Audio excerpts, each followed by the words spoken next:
Eficácia liberatória do plano de demissão voluntária nos parâmetros constitucionais do recurso extraordinário 590.415. Guilherme Guimarães Ludwig. Introdução. A Lei 1346720117, a denominada Reforma Trabalhista, inseriu no âmbito da CLT, dispositivos que tratam da transação extrajudicial, ora referindo-se ao plano de demissão incentivada, ou voluntária, ora dispondo sobre a nova competência, e o respectivo procedimento, para homologação de acordo extrajudicial. Em ambas hipóteses, a questão mais polêmica diz respeito ao alcance da eficácia liberatória resultante de tais ajustes, uma vez que o princípio da indisponibilidade é uma decorrência direta do princípio tutelar que preside e informa o direito do trabalho. Com o presente artigo se pretende realizar uma breve análise da previsão legal do plano de demissão incentivada, hoje disciplinado no novo art. 477b da CLT, e de sua possível compatibilidade com o texto constitucional em vigor, a partir principalmente dos parâmetros fixados no precedente judicial firmado pelo STF, no julgamento do recurso extraordinário 590.415, em sede de repercussão geral. Para tanto, inicialmente serão tratados alguns aspectos essenciais relativos ao precedente judicial, quanto à relação entre a ratio decidendi e os fatos fundamentais que lhe embasarão. Em seguida, será trazida uma visão panorâmica sobre a evolução da jurisprudência no âmbito da Justiça do Trabalho acerca da eficácia liberatória da transação extrajudicial. Por fim, serão identificadas as condicionantes do precedente retro-referido, para se discutir a constitucionalidade da inovação legal consignada no art. 477b da CLT. 2. Precedente judicial, ratio decidendi e fatos fundamentais. Os precedentes judiciais sempre estiveram presentes na cultura jurídica ocidental. Entre os diversos sistemas jurídicos nela insertos, as decisões judiciais sofreram alguma influência de decisões outras que as precederam, seja criando o direito, seja apenas o declarando, tanto vinculando o juiz, quanto apenas o persuadindo a decidir em determinado sentido. Quando, no entanto, se empreende uma análise comparativa neste enfoque entre as tradições jurídicas romano-germânica e da Common Law, é facilmente perceptível uma diferenciação no que se refere à importância maior ou menor dos precedentes judiciais no processo. Trata-se, em verdade e em última análise, de discussão acerca da preponderância das fontes do direito, tal como reconhecidas em cada uma das referidas tradições, o que entre estas constitui um forte fator distintivo. Na tradição romano-germânica, no Estado liberal, o direito foi reduzido à lei, sua fonte formal por excelência. A atividade do juiz de declaração do direito consistia então na aplicação de um raciocínio dedutivo de subsunção do fato individual e concreto à norma geral e abstrata para a revelação da solução da pendência judicial.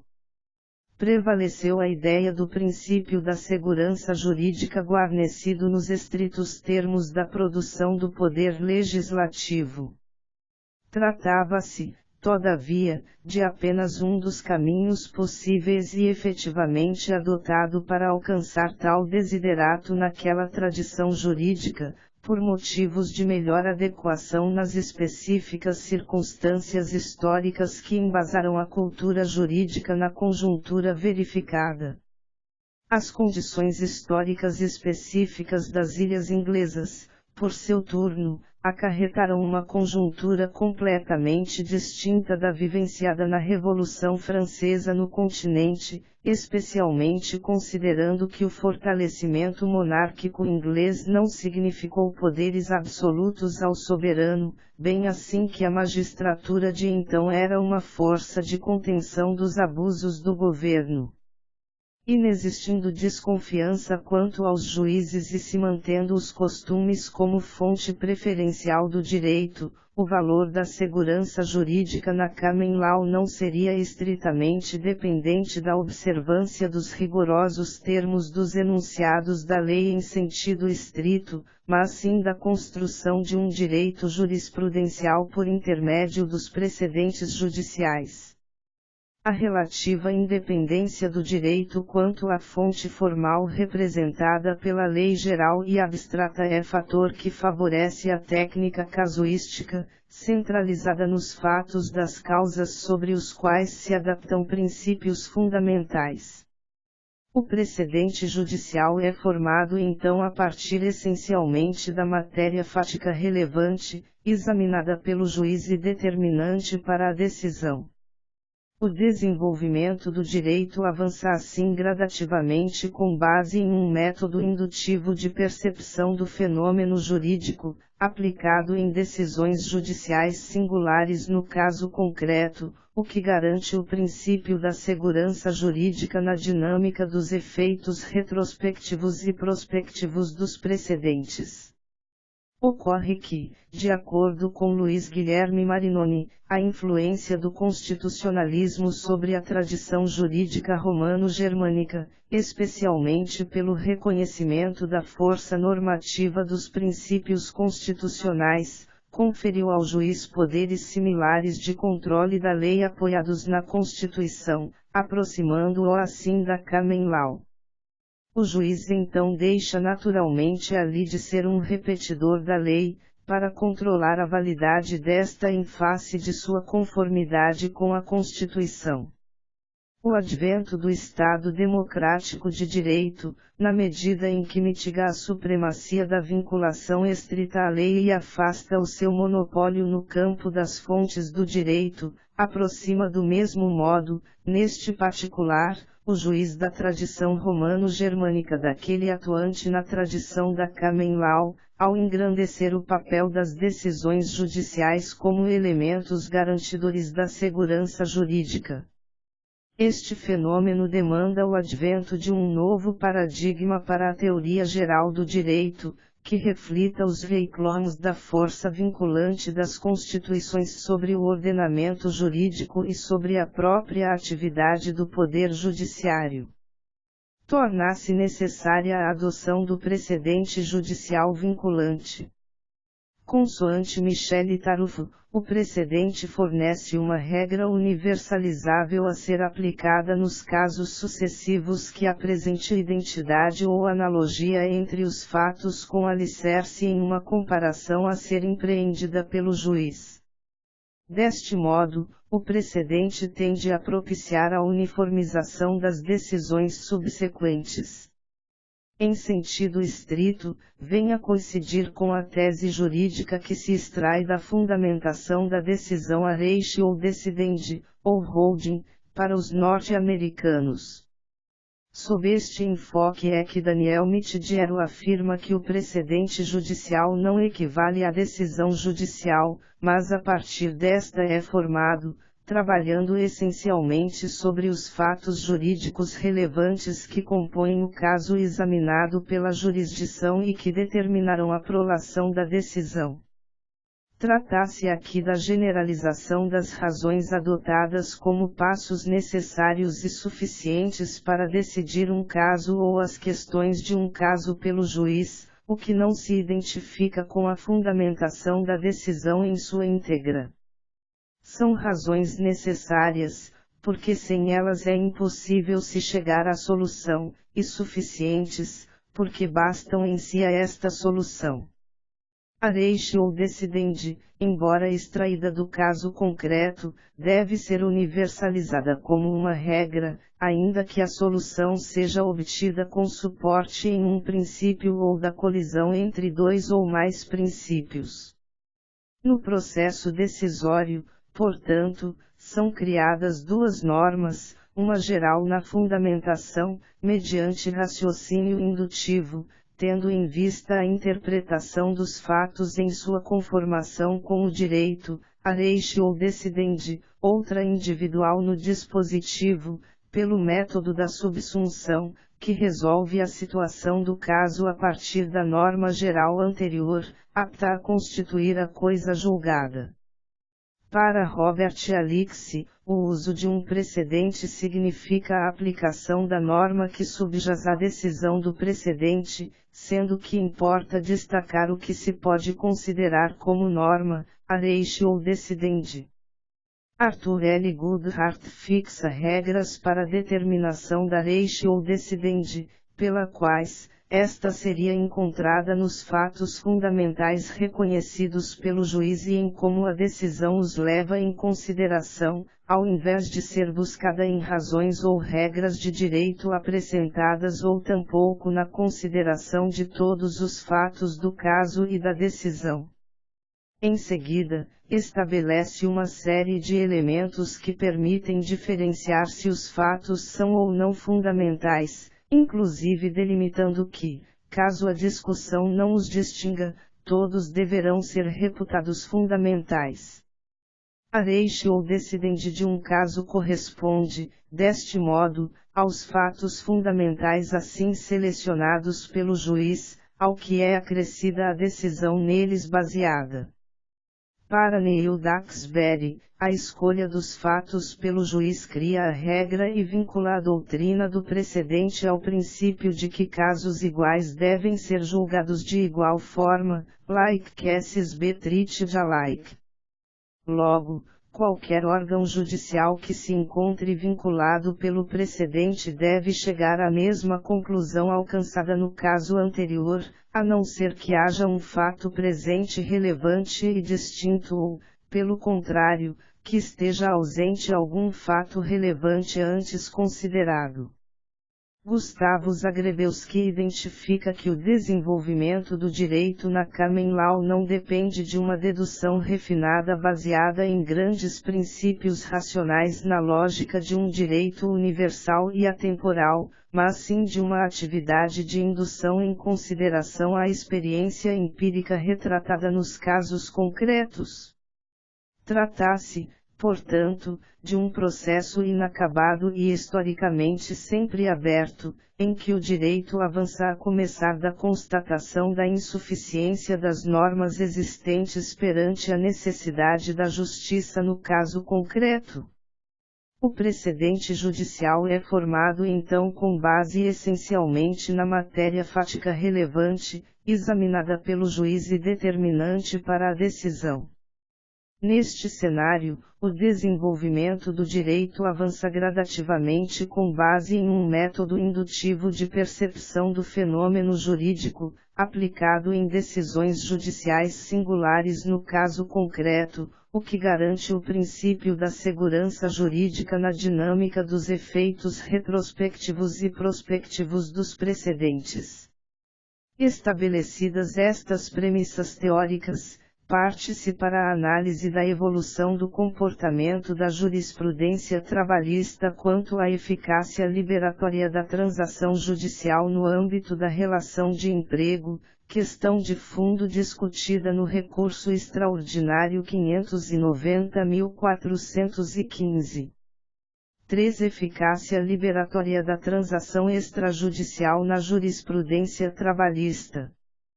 Para compreender o tratamento jurisprudencial conferido ao plano de demissão voluntária, é necessário entender previamente o percurso do reconhecimento dos efeitos da quitação conferida pelo empregado por ocasião do acerto rescisório.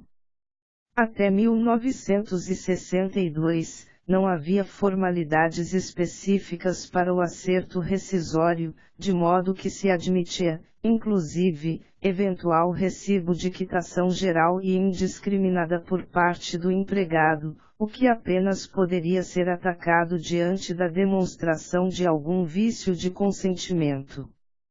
Ainda naquele período, Todavia, a jurisprudência do TST já passava a entender também cabível infirmar tal ajuste pela inexistência de especificação das parcelas que estavam sendo efetivamente pagas. Com a Lei 4.066/62, seguida dos acréscimos proporcionados pela Lei 5.472/68, foi prescrita uma disciplina, externa à CLT, para a validade de pedido de demissão ou recibo de quitação contratual. Deste modo, uma vez firmado por empregado com mais de 1 ano de serviço, apenas seria válido se feito com a assistência do respectivo sindicato ou perante a autoridade do então Ministério do Trabalho e da Previdência Social ou da Justiça do Trabalho.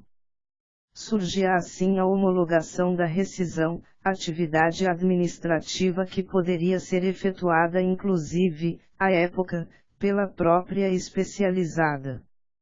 Ademais, no termo de rescisão ou recibo de quitação, qualquer que fosse a causa ou forma de dissolução do contrato, devia ser especificada a natureza de cada parcela paga ao empregado e discriminado o seu valor, sendo válida a quitação, apenas, relativamente a tais parcelas.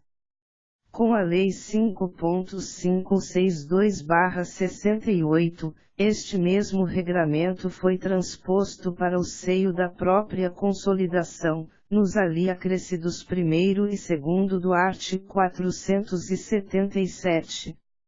A Lei 5.584/70, por fim, excluiu a atribuição administrativa anômala da Justiça do Trabalho, conferindo ao 1 graus a feição que teve até a Lei 13467/2017.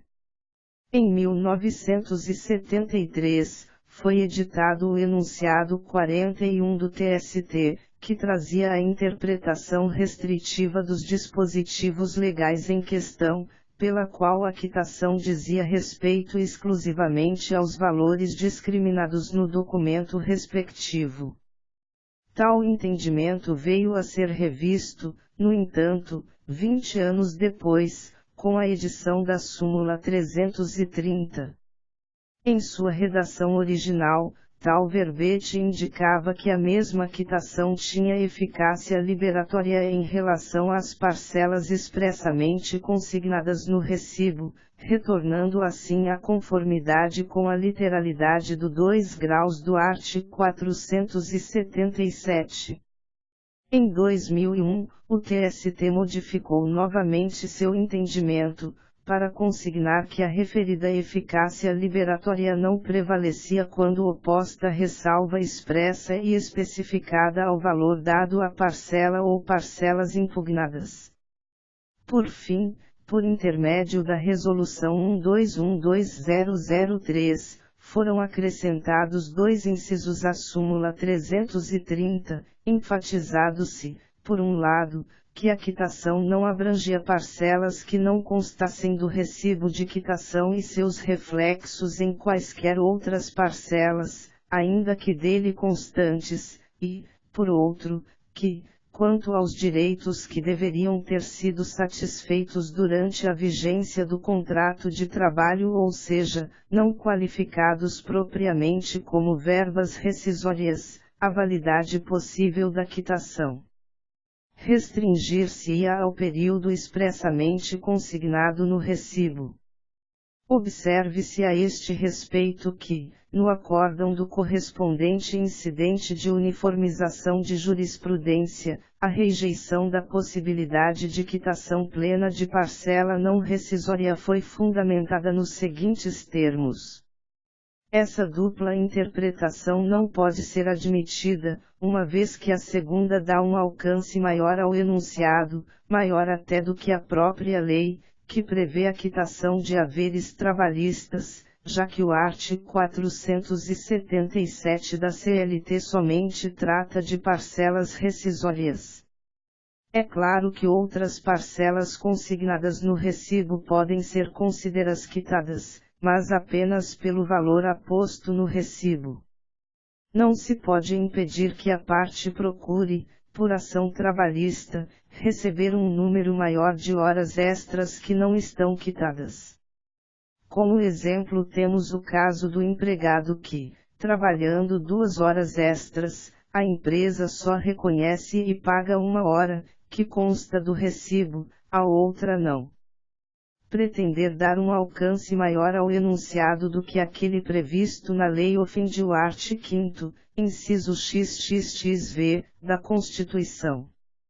Além do mais, estaria o tribunal invadindo competência que não é sua, pois, em vez de interpretar disposições legais, estaria legislando para impedir o acesso à prestação jurisdicional. Entendeu-se, portanto, que, diante do caráter imperativo e irrenunciável das normas de direito do trabalho, decorrente da necessidade de compensação da desigualdade material existente entre os pactuantes, haveria incompatibilidade entre aquelas e a fixação de uma cláusula de quitação superior ao próprio parâmetro legal de tutela ao trabalhador, o que resultaria consequentemente na nulidade de tal ajuste, nos termos do art. 9 e 444 da CLT. Aliás, até mesmo na esfera do direito comum, em que se pressupõe ordinariamente a equivalência entre as partes, tem-se a regra de que a quitação, que sempre poderá ser dada por instrumento particular, designará o valor e a espécie da dívida quitada, o nome do devedor, ou quem por este pagou, o tempo e o lugar do pagamento, com a assinatura do credor, ou do seu representante, cc. art. 320. Mais que isso e principalmente, tal cláusula implicaria em verdadeiro obstáculo ao acesso à justiça. Não é demais lembrar que, de acordo com Mauro Capelletti e Brian Garth, quando ausentes mecanismos de efetiva reivindicação, não resta nenhum sentido à titularidade de direito, razão pela qual o direito de acesso efetivo tem sido progressivamente reconhecido entre os novos direitos individuais e sociais. Para eles, o acesso à justiça pode ser encarado como o requisito fundamental, o mais básico dos direitos humanos de um sistema jurídico moderno e igualitário que pretenda garantir, e não apenas proclamar os direitos de todos.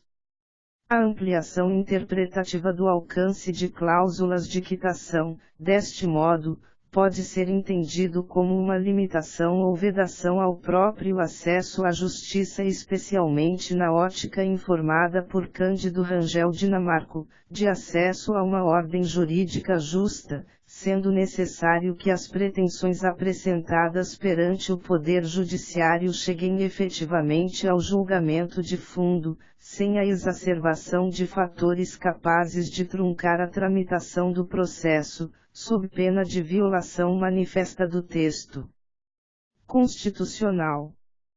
Dentro desta perspectiva é que a controvérsia no âmbito da Justiça do Trabalho acerca especificamente da validade ou não do reconhecimento da quitação ampla do contrato de emprego em razão da adesão do empregado a plano de demissão voluntária foi pacificada em 2002. Com a edição da OJ 270 da SBD e do TST, em consonância com o teor da súmula 330 do TST, foi limitada a eficácia liberatória dessa transação extrajudicial exclusivamente às parcelas e aos valores constantes do correspondente recibo ali emitido. OJSD 1270 Programa de Incentivo à Demissão Voluntária. Transação extrajudicial. Parcelas oriundas do extinto contrato de trabalho. Efeitos. A transação extrajudicial que importa a rescisão do contrato de trabalho ante a adesão do empregado a plano de demissão voluntária implica quitação exclusivamente das parcelas e valores constantes do recibo. Percebeu-se que, por parte do empregador. A finalidade do plano de dispensa incentivada era justamente obter o efeito da quitação geral e irrestrita de uma quitação extrajudicial, a que toda a evolução jurisprudencial e legislativa se opôs. Não foi verificada ali renúncia porque não se tratava de ato unilateral de disposição de direitos, mas suposta transação, embora sem o preenchimento dos pressupostos necessários da existência de res dúbia e do objeto determinado, o que terminaria por resvalar em simples disposição de direitos para inviabilizar o posterior acesso à justiça. De acordo com o quanto fundamentado em precedente que originou a cristalização deste entendimento, o direito do trabalho não cogita da quitação em caráter irrevogável em relação aos direitos do empregado, irrenunciáveis ou de disponibilidade relativa, consoante impõe o art. 9 consolidado, porquanto se admitir tal hipótese importaria obstar ou impedir a aplicação das normas imperativas de proteção ao trabalhador. Neste particularismo reside, portanto, a nota singular do direito do trabalho em face do direito civil. A cláusula contratual imposta pelo empregador que ofende essa singularidade não opera efeitos jurídicos na esfera trabalhista, porque a transgressão de norma cogente importa não apenas na incidência da sanção respectiva, mas na nulidade ipso jure, que se faz substituir automaticamente pela norma heteronôma de natureza imperativa, visando a tutela da parte economicamente mais debilitada, num contexto obrigacional de desequilíbrio de forças. Em sede de direito do trabalho, a transação tem pressuposto de validade na assistência sindical, do Ministério do Trabalho ou do próprio órgão jurisdicional, por expressa determinação legal, além da necessidade de determinação das parcelas porventura quitadas, nos exatos limites do artigo 477, primeiro e segundo, da Consolidação das Leis do Trabalho, sem prejuízo do elemento essencial relativo à existência de res dúbia ou objeto determinado, que não se configura quando a quitação é levada a efeito com conteúdo genérico e indeterminado, pois ao tempo em que operada, nenhuma delimitação havia quanto a supostos direitos descumpridos ou controvertidos, bem como nenhuma determinação se especificou quanto ao objeto, se pretendia apenas satisfazer todos os direitos e obrigações decorrentes do contrato de trabalho. A transação ou a compensação pretendidas, em termos genéricos, porque abusivas, e como tal consideradas nulas, afrontam as normas já citadas que as desqualificam, máxime quando se tem em vista princípio idêntico contido no artigo 51 da Lei 8.078/90, Código de Defesa do Consumidor, segundo o qual são consideradas nulas de pleno direito as cláusulas contratuais que estabeleçam obrigações consideradas iníquas, abusivas, que colocam o consumidor em desvantagem ou sejam incompatíveis com a boa-fé ou a equidade, princípio inafastável do direito e processo do trabalho. A jurisprudência trabalhista vinha evoluindo, portanto, no sentido de interpretar restritivamente a eficácia liberatória da transação extrajudicial, em especial consideração ao desequilíbrio pressuposto entre as partes acordantes no âmbito de uma relação de emprego. Em 2015, no entanto, o STF fixou precedente vinculante em sentido diverso deste percurso interpretativo. 4. O recurso extraordinário 590.415 e a interpretação constitucional do art. 477b da CLT. A questão discutida no recurso extraordinário 590.415, em repercussão geral, referiu-se à validade da quitação ampla do contrato de emprego em conformidade com um plano de dispensa incentivada, de adesão opcional e aprovado em sede de negociação coletiva com ampla participação dos empregados em assembleia, considerando a previsão constitucional que determina o respeito ao ato jurídico perfeito, art. 5º, SV, e o reconhecimento das convenções e acordos coletivos de trabalho, art. 7º, XXVI. O STF apreciou o recurso interposto pelo Banco do Brasil S/A, na qualidade de sucessor do Banco do Estado de Santa Catarina S/A, BESC, em face de acórdão do TST que desconsiderou a quitação ampla e irrestrita de toda e qualquer parcela oriunda do contrato de emprego, para limitar apenas às parcelas e aos valores discriminados no termo rescisório. A recorrente sustentou que a rescisão ocorreu em conformidade com a adesão da recorrida ao Plano de Demissão Incentivada de 2001. Disse ainda nos autos que, conforme previsão em regulamento, a adesão ao plano estava condicionada à renúncia à estabilidade e que a previsão da ampla quitação foi chancelada em acordo coletivo, aprovado pelas Assembleias Gerais de todos os sindicatos do Estado e pelos sindicatos de categorias diferenciadas, com ampla mobilização dos empregados e intensa participação nas negociações. Por fim, destacou que a Delegacia Regional do Trabalho homologou o termo de rescisão com a cláusula de ampla quitação.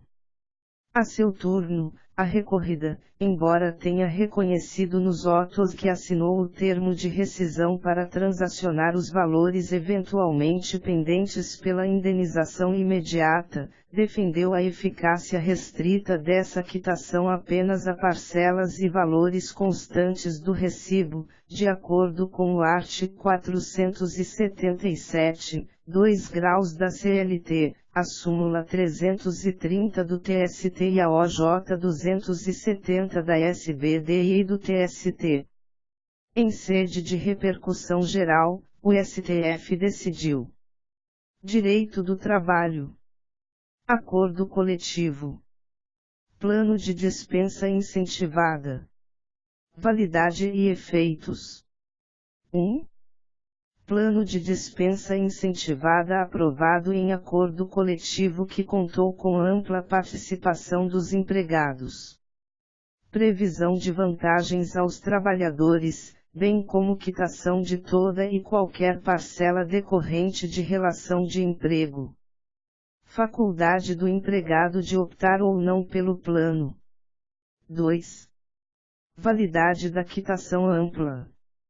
Não incidência, na hipótese, do art. 477, segundo da Consolidação das Leis do Trabalho, que restringe a eficácia liberatória da quitação aos valores e às parcelas discriminadas no termo de rescisão exclusivamente.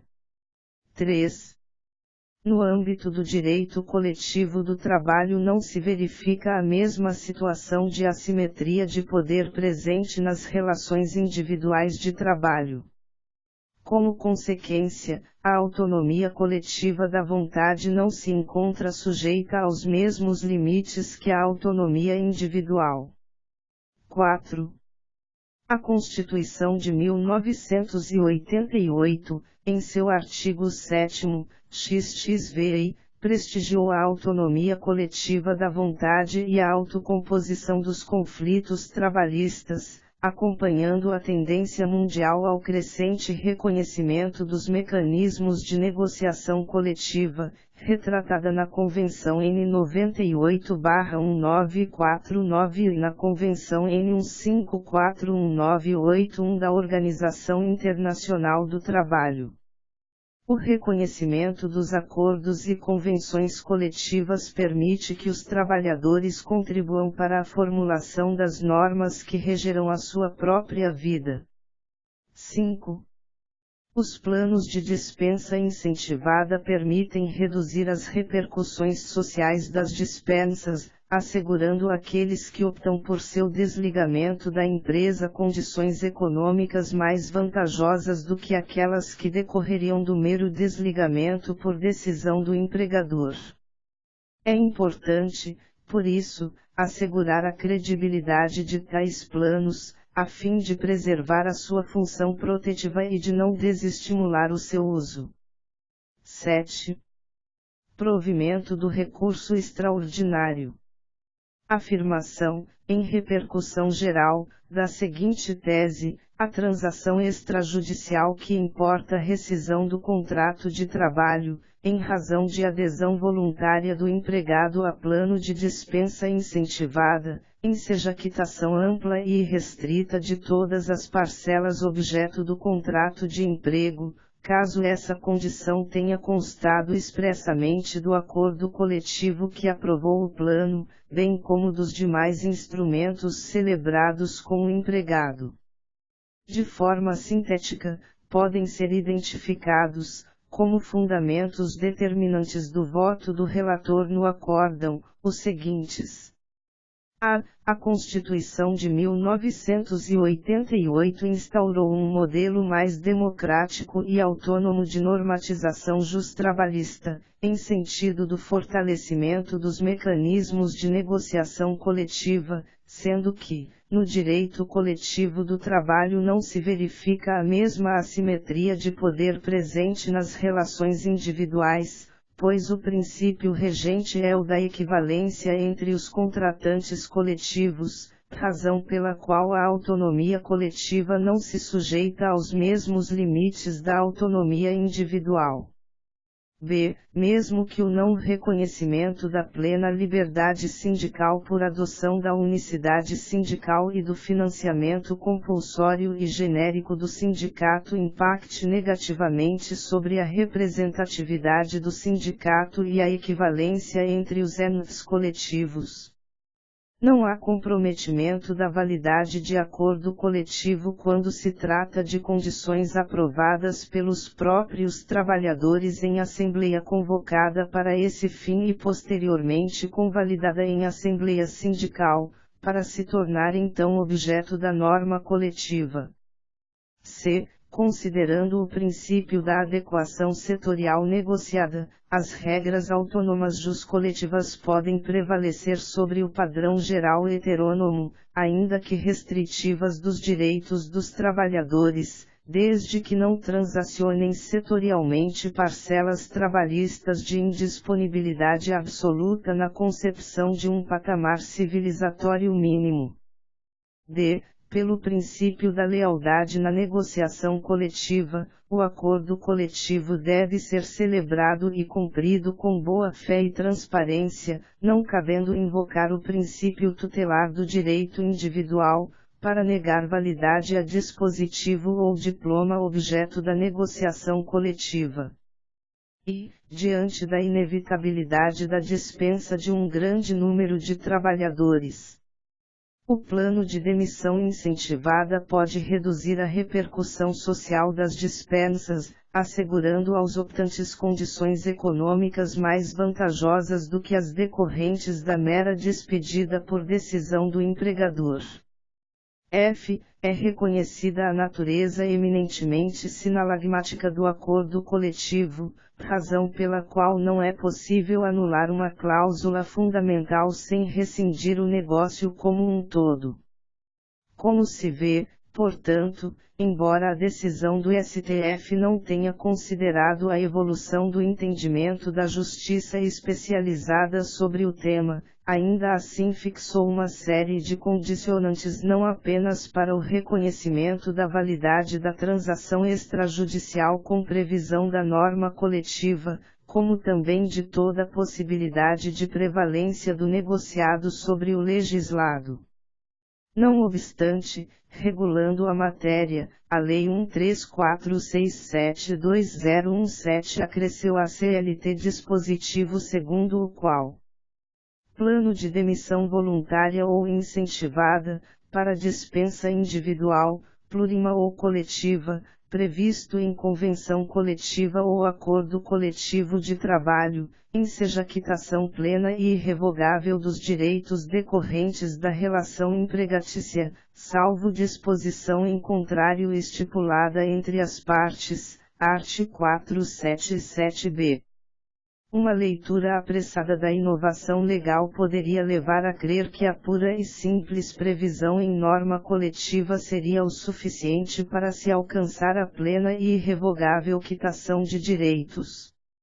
Vale pontuar que a justificativa constante no relatório do substitutivo ao projeto de lei 6787-2016, que originou a Lei 13467-2017, é de que esse artigo incorpora à CLT o entendimento que o Supremo Tribunal Federal consolidou em repercussão geral de que a transação extrajudicial que importa a rescisão do contrato de trabalho, em razão da adesão voluntária do empregado a plano de dispensa incentivada, enseja quitação ampla e irrestrita de todas as parcelas objeto do contrato de emprego, caso essa condição tenha constado expressamente do acordo coletivo que aprovou o plano, bem como dos demais instrumentos celebrados com o empregado. Essa tese foi firmada no recurso extraordinário número 50.415, relatado pelo ministro Roberto Barroso, e fundamentou-se nos pilares de que, a, decorreu de negociação coletiva, b, os empregados tiveram opção de aderir ou não ao plano e c, houve a previsão de vantagens aos trabalhadores. Esses fundamentos estão preservados na redação proposta para o artigo. Não foram estes, entretanto, os fatos fundamentais que condicionaram o precedente invocado. Como bem explica Robert Alix, uma dificuldade decisiva no uso dos precedentes relaciona-se com seu fundamento no princípio da universalidade, que implica em tratar de igual maneira aquele que é igual. Como na diversidade própria da realidade prática, não há casos rigorosamente iguais, é então imperioso determinar a relevância destas diferenças. No entendimento de Hans Kelsen, por seu turno, a igualdade possível entre dois casos reside justamente na coincidência não completa porque impossível, mas de pontos essenciais, o que apenas pode ser alcançado com base na norma geral que é criada pela decisão com caráter de precedente. Para ele, a formulação desta norma geral é o pressuposto necessário para que a decisão do caso precedente possa ser vinculante para a decisão de casos iguais. Logo, uma vez inexistente a igualdade das circunstâncias relevantes que compõem a reixe ou decidente da decisão anterior, aplica-se a técnica da distinção, distinguish, para afastar a incidência do precedente judicial. É que, para que um precedente seja aplicável é necessário que se trate da mesma questão ou que seja semelhante em raciocínio analógico, pois, havendo particularidades fático-jurídicas não consideradas e consistentes, o caso é de distinguir e recusar a aplicação. Nas palavras de Lorena Miranda Santos Barreiros, o distinguish desempenha papel fundamental no resguardo do direito da parte ao acesso à ordem jurídica justa, refreando os excessos da tendência universalizante que subjaz à aplicação indiscriminada de precedentes judiciais. Sob a perspectiva adequada de generalidade, é necessário verificar se existe ou não coincidência entre os fatos fundamentais do precedente e os fatos fundamentais do caso em análise presente. Uma vez inexistente, os casos devem ser reconhecidos distintos e o precedente não deverá ser seguido. ao ser inserida na lei matéria cuja constitucionalidade já foi devidamente apreciada pelo STF em precedente vinculante, os parâmetros interpretativos de sua aplicação em concreto ficam delimitados pelos fatos fundamentais que condicionaram a correspondente ratio ou decidendi. A quitação irrestrita da transação extrajudicial, portanto, pode ser reconhecida, mas se e somente se, na hipótese em exame, forem verificadas as mesmas condicionantes que implicaram no reconhecimento de constitucionalidade perante a Corte Suprema. Em primeiro lugar, o reconhecimento da quitação no caso concreto esteve expressamente vinculado no acórdão à circunstância de fato de que, ao aderir ao plano de demissão incentivada, o empregado não estava abrindo mão de parcelas indisponíveis definidas como um patamar civilizatório mínimo, não se sujeitando a condições aviltantes de trabalho, nem atentando contra a saúde ou a segurança no trabalho e tampouco renunciando a ter sua CTPS assinada, apenas tendo transacionado eventuais direitos de caráter patrimonial pendentes e incertos. Em segundo, as condições da ampla quitação foram aprovadas pelos próprios trabalhadores em assembleia convocada para esse fim e posteriormente convalidada em sede de assembleia sindical, para se tornar então objeto de acordo coletivo. Nestes termos, havia ali inequívoco exercício da autonomia da vontade coletiva da categoria, não sendo possível questionar a legitimidade representativa do sindicato, tampouco a consciência da categoria dos empregados sobre as implicações da referida cláusula. Em terceiro, a negociação coletiva sob a apreciação do STF apresentava equivalência entre as obrigações recíprocas envolvidas, o que afasta a hipótese de um acordo em que seja apontado manifesto desequilíbrio entre vantagens e desvantagens do empregado hipossuficiente econômico, porque violador do caráter fundamentalmente imperativo e irrenunciável das normas de direito do trabalho, para compensar a desigualdade material existente entre as partes.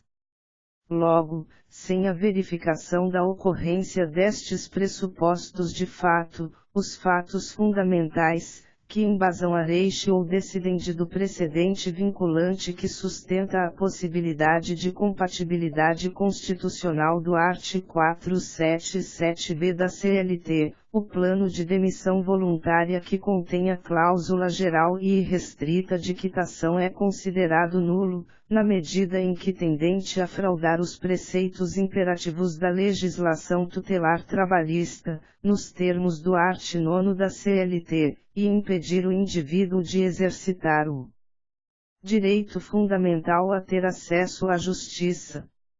5 conclusões.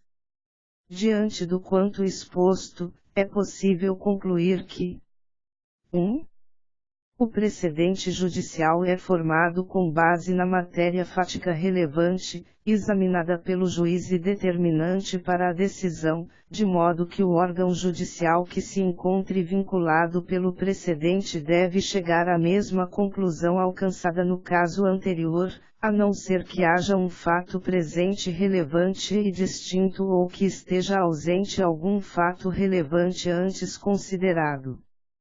Neste cenário, o desenvolvimento do direito avança gradativamente com base em um método indutivo de percepção do fenômeno jurídico, aplicado em decisões singulares no caso concreto, o que garante a segurança jurídica na dinâmica dos efeitos retrospectivos e prospectivos dos precedentes. 2. Diante do caráter imperativo e irrenunciável das normas de direito do trabalho, decorrente da necessidade de compensação da desigualdade material existente entre os pactuantes, a incompatibilidade entre aquelas e a fixação de uma cláusula de quitação superior ao próprio parâmetro legal de tutela ao trabalhador, o que resulta consequentemente na nulidade de tal ajuste. Ademais, A ampliação interpretativa do alcance de cláusulas de quitação, deste modo, pode ser entendido como uma limitação ou vedação ao próprio acesso à justiça, em violação manifesta do texto constitucional. 3. Sem a verificação da ocorrência destes pressupostos de fato, os fatos fundamentais, que embasam a reixe ou decidente da decisão proferida no recurso extraordinário 590.415 em repercussão geral precedente vinculante que sustenta a possibilidade de compatibilidade constitucional do artigo 477-B da CLT, o plano de demissão voluntária que contém a cláusula geral e irrestrita de quitação é considerado nulo, na medida em que tendente a fraudar os preceitos imperativos da legislação tutelar trabalhista, nos termos do art. 9 da CLT, e impedir o indivíduo de exercitar o direito fundamental a ter acesso à justiça.